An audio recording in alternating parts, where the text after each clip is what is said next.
আসসালামু আলাইকুম everyone. Shakib splash চ্যানেলে আপনাদের সবাইকে স্বাগতম। আজকে আমরা হ্যাকার র্যাঙ্কের এসকিউএল প্রবলেম সলভিং এগ্রিগেশন পার্টের ওয়েদার অবজারভেশন স্টেশন 16 প্রবলেমটি সলভ করা ট্রাই করব।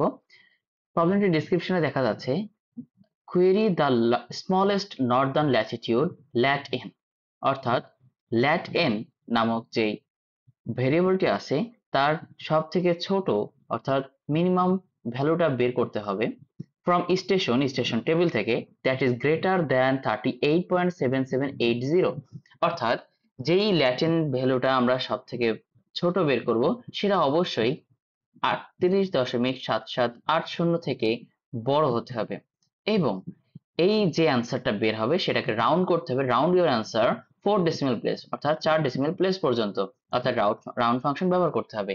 তাহলে চলুন শুরু করা যাক।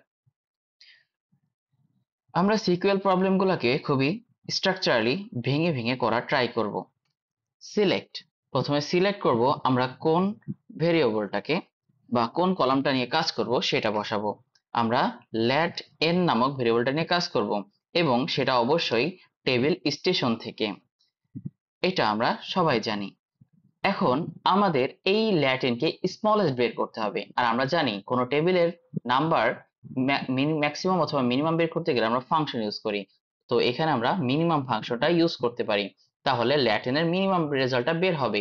কিন্তু এই মিনিমাম রেজাল্টটা বলা আছে যে 38.7780 থেকে বড় হতে হবে, আর যেখানে শর্ত দেওয়া আছে তো আমরা সেখানে হোয়ার ক্লজ ইউজ করতে পারি, যেখানে ল্যাটিনের যে ভ্যালু সেটা অবশ্যই গ্রেটার দ্যান 38.770।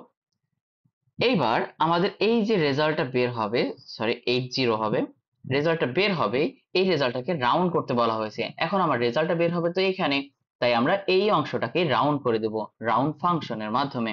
তো আমরা যদি রাউন্ড এই ফাংশনটা ইউজ করি, যেটা বিল্ট ইন এসকিউএল এ, এই ফাংশনটা ইউজ করলে এখানে আমরা 4 ডেসিমেল প্লেস পর্যন্ত ভ্যালুটা পাবো।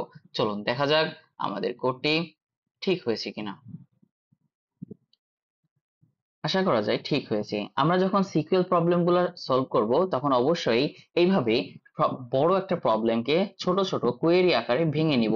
আমরা যে ছোট ছোট কোয়েরি আকারে পারফেক্টলি বের করে নিতে পারি, যদিও প্রয়োজন পড়ে অনেকবার রান করার, তারপরেও আমাদের সেটা বুঝতে সুবিধা হবে এবং ভবিষ্যতে অনেক কাজে লাগবে। ধন্যবাদ সবাইকে সাথে থাকার জন্য। আসসালামু আলাইকুম।